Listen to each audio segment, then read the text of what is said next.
What's up guys, Petko here.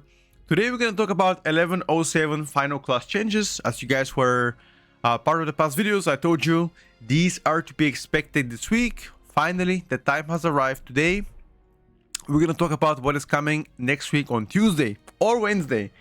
The patch arrives on the 17th or 18th, depending on which region you are. And unfortunately, it does not include a lot of class changes. So let's dive right in it.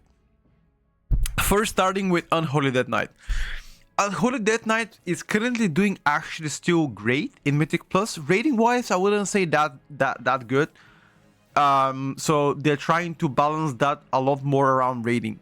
Apocalypse buffed by 30%, Rotten Touch buffed by things like 20% ish, Dead Coil a bit, and Scorch Strike, Close Shadows, and Vampiric Strike 10%. This will likely make Unholy now a contender to Frost DK. They were already close in performance in Mythic Plus, but again, obviously everybody knew that Frost DK has better prio.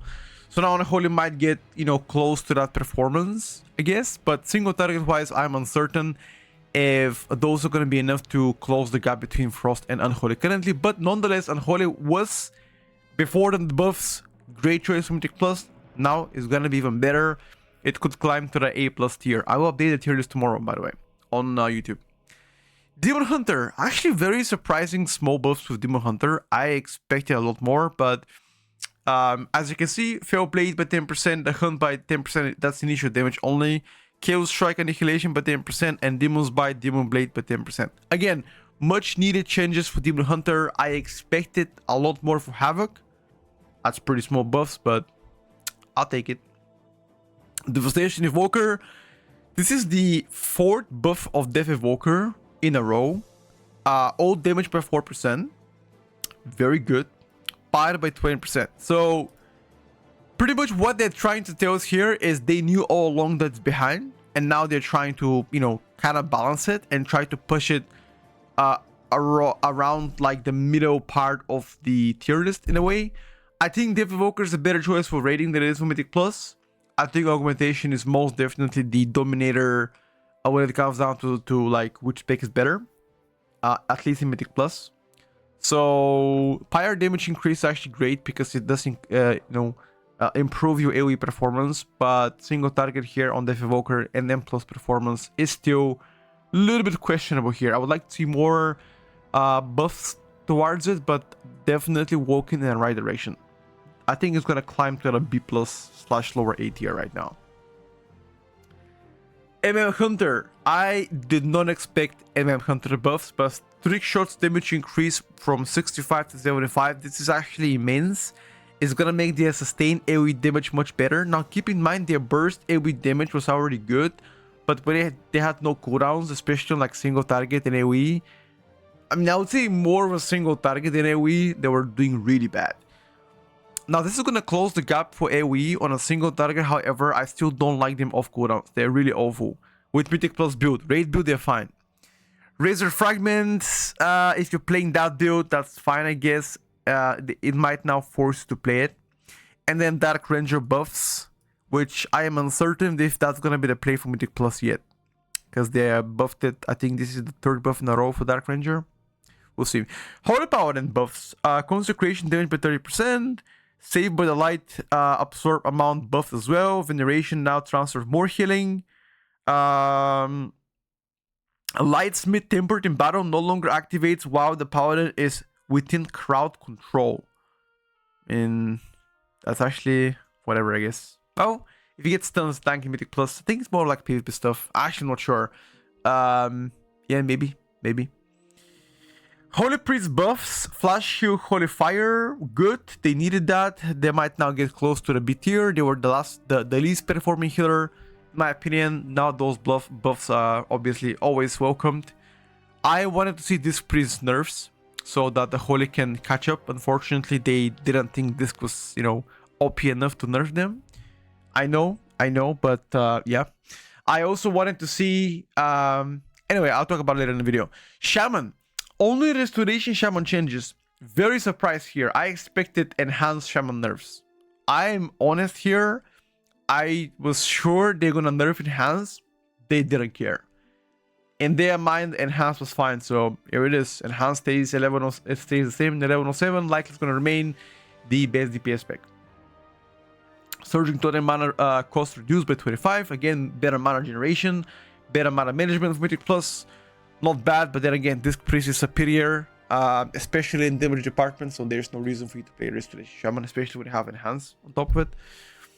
Affliction lock buffs, much needed buffs, thanks God. But the buffs are not what you expected. Affliction lock, honed damage increased by 75. Focus Malignity now causes Malefic Rupture to deal 25% increased damage to target suffering from unstable affliction instead of 25. If you're playing FM, this is gonna give you a better prio in AoE and in general better single target. Oblivion damage by 25.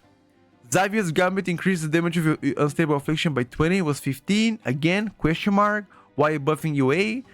Perpetual instability damage increased by 25. And Siphon Life increases corruption damage by 30. Okay, so first of all, this is more like a single target / prior damage adjustments on Affliction Lock, which I don't think is gonna save them by any means. I think they're still gonna remain around average performance. Now, I would really like to see that they sync the Viotane cooldown with the Agony, because most of the time whenever your Agony runs out, you gotta manually reapply to like all targets, which is actually very bad. So something similar to like Shadow Crush and Shadow Priest would be insane if they did that. Unfortunately, that is not here. Single target itself is gonna get better, so is the prior damage, which is always welcome. But then again, sustained damage of minute cooldowns is awful here, especially with the distinct cooldowns. It's just awful. So I was really looking forward for them to adjust that one. Anyway, so several questionable marks here. I would like first to say this. I'm gonna once again update the tier list tomorrow, but it's looking like meta will remain exactly the same. Nothing is giving us an indication that the Prot Paladin, Disc Priest, Enhanced Shaman, Oak Evoker, and Frost Decay or Balanced Druid meta will change. Nothing. There is no changes for either of the classes. Very surprised, by the way, that Enhance has not been shaken yet. Perhaps they're trying to target more around the Great Push. As you guys know, the Great Push is coming in a couple weeks from now. So maybe they don't want to change things too much because, again, at the end of the day, maybe it's frustrating for the competitors. Nonetheless, I don't think those are going to be the final changes for 1107. I think down the road, perhaps in a couple weeks from now, we can expect a lot more adjustments before the Season 2. But Season 2 PTR will be available likely in January, which will give us a month and a half time to prepare for Season 2, start our tier list, and craft everything from the scratch, okay? So that's pretty much everything for now when it comes down to changes. Again, keep in mind, tomorrow I'm likely going to update the tier list around, I think like evening time, European time on YouTube. I am not going to talk about it on Twitch. I'll only make it on YouTube because it's a minor patch. I only do major patch on Twitch. Minors are always going to be on YouTube, as always. There's one more thing I would like to say. This is, I know that in 1107 there's going to be the unique ring coming in. People like to call it the Onyx ring. It doesn't really matter what you call it, but the ring that comes at 1107 currently is looking like to not be as adamant, or I guess as mandatory to some classes. It seems like it could be around 1 to 2% damage increase to some classes, while others don't benefit at all. Even they get minus damage if they wear it. This will likely indicate them to buff again the ring. Likely gonna see another buff to that ring, so that it forces people to play it, because it doesn't make any sense that the 1107 patch doesn't really bring anything new to the table, or at least shake the things a little bit. I think that's everything for now, boys and girls. Again, any questions? I'm gonna be starting the stream in exactly 30 minutes from now, so you guys can pop in, ask me anything, and I will answer everything that I have, you know, in my spare time. Anyway, I hope you guys enjoyed the video, and again, I'll be seeing you on YouTube tomorrow, Sunday, at around, let's say, 8-9 o'clock p.m. Central European Time with the tier list update. Thank you very much for watching, and again, peace out. Oh, wait a second, I forgot to tell you, Monday, they were talking about some kind of... Actually, never mind. I'll leave that for Monday. Peace out. I don't want to spoil.